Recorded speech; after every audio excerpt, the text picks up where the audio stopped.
ये थे जनाब साजिद हयात साहब जो हमद पाक पढ़ रहे थे और आप हजरात महसूस हो रहे थे।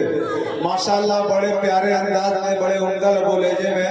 हमद पाक पढ़कर रुखसत हुए जनाब साजिद हयात साहब और आप हजरात भरपूर लुत्फानंदोज हुए।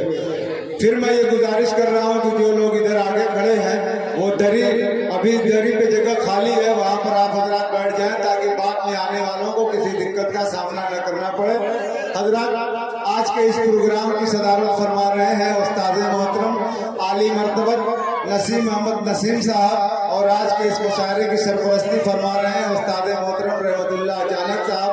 जो अभी आए नहीं हैं लेकिन बहुत जल्द इंशाअल्लाह वो स्टेज पे जलवा अफरोज होंगे और हमारी हौसला अफजाई फरमाएंगे। आज के इस प्रोग्राम के मेहमान एजाज़ी हैं इस वार्ड के मेंबर जनाब मोहम्मद इस्माइल साहब, मेंबर नगर पालिका परिषद मऊ, जिनकी कोशिशों और मेहनतों से इस मुशायरे का परमिशन हासिल हुआ, इस मुशायरे का परमिशन मिला, उनके हम बहुत शुक्रगुजार हैं। उनके अलावा स्टेज पर मेरी नजरें मोहल्ले के कई एक जिम्मेदारों को देख रही हैं जिनमें अरशद अली साहब करिश्मा साड़ी वाले और उनके अलावा हमारे बुजुर्ग जनाब अबूजर चचा और जनाब मुन्नू चचा और इधर सफीक चचा और इधर जिम्मेदार हैं बहुत से हजरात अभी जो आए नहीं है वो भी आने वाले हैं। इन सारे हजरात का मैं शुक्रिया इस बात के लिए अदा करता हूँ कि आप हजरात ने स्टेज पर आकर हम लोगों की जो हौसला अफजाई फरमाई है उसके लिए हम लफ्जों में उसका शुक्रिया अदा नहीं कर पाएंगे। आप हजरात का बहुत शुक्रिया कि आपने यहाँ आकर इस महफिल में शरीक होकर हम सबकी हौसला अफजाई फरमाई। आइए हजरात अब बिला तमीद व ताखिर नातिया कलाम का सिलसिला शुरू किया जाएगा। हजरात नात खानी उस शख्सियत की कसीदा खानी है जिसने नूए इंसान को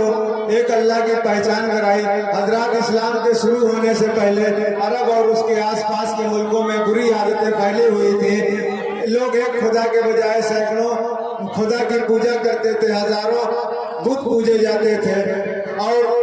कत्ल और जुए का बाजार गर्म था, चोरी का माहौल आम था, शराब पीना, जुआ खेलना, मुसाफिरों का माल लूट लेना, मुसाफिरों के साथ बदसलूकी करना, ये मक्के के लोगों का आम सेवा था, आम उनके लिए ये आम बात थी। ऐसे माहौल में, ऐसे हालात में इंसानियत करा कर दम तोड़ चुकी थी और रास्ते से भटके हुए इंसानों को सीधा रास्ता दिखाने वाला और एक अल्लाह की पहचान कराने वाला कोई नहीं था। ऐसे माहौल में, ऐसे जुल्मकदों में अल्लाह ने नबी करीम सल्लल्लाहु अलैहि वसल्लम को मक्का की सरजमीन पर पैदा फरमाया और उनको अपना नबी बनाया और अल्लाह के नबी ने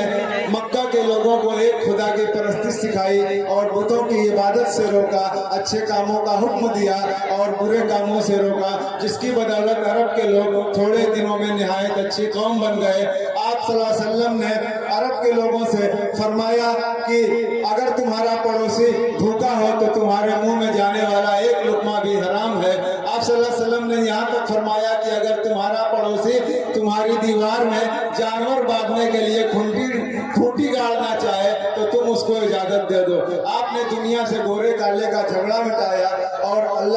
एक अल्लाह की इबादत करना सिखाई, जिसकी बदौलत आज हम दामन इस्लाम में दाखिल हुए हैं और हम सब एक अल्लाह के मानने और एक अल्लाह की इबादत करने वाले हैं। आप सल्लल्लाहु अलैहि वसल्लम मोहसिन इंसानियत थे और उन्होंने इंसानियत को जो पैगाम दिया है वो क़यामत तक इंशाअल्लाह ना मिटेगा, न मिटा है, न मिटेगा। आइए हज़रात इस सिलसिले को आगे बढ़ाते हुए अब मैं दाऊद वसीम से गुजारिश करता हूँ इन 4 मिसरों के साथ कि प्यासे रहोगे साकी ये कौसर को छोड़कर, प्यासे रहोगे साकी ये कौसर को छोड़कर, पी जाओ चाहे 7 समुंदर निचोड़कर, और कितना बुलंद हो गया मिट्टी का आदमी रिश्ता रसूल पाक के दामन से जोड़कर। दाऊद वसीम मौवी